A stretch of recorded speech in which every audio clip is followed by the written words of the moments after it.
During training, we have the ability to energize this whole room. Ooh. We can energize it up to 4,160 volts.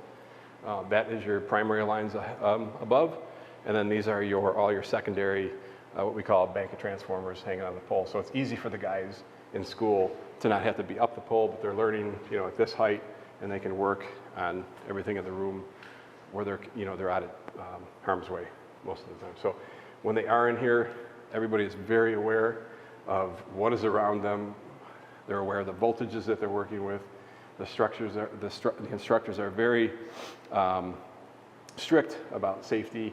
The guys have to be strict about safety because once you energize this area,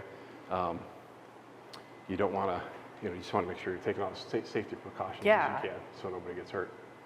So, yep, they have the ability to practice on overhead stuff out in the field. They have the ability to practice on the underground stuff that we have in the field. These are certain transformers and boxes that we have out in the field that they'll work on to get to their next level of training.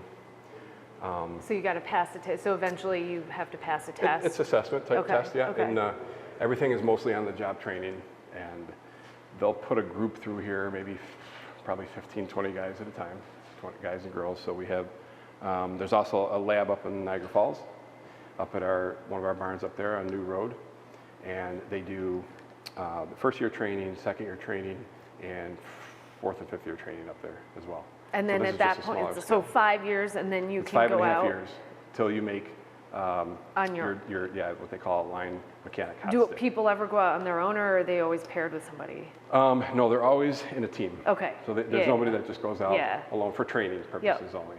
So there's always 2 instructors, and then you'll have a team of line people walking around doing what they have to do, training. So yeah, this is just one lab that we have across New York State. This one just happens to be in Buffalo.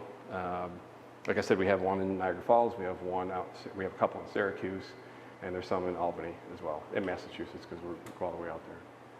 So I could sit here and explain all this stuff, but it would take me hours to tell you what's going on in here. But pretty interesting stuff.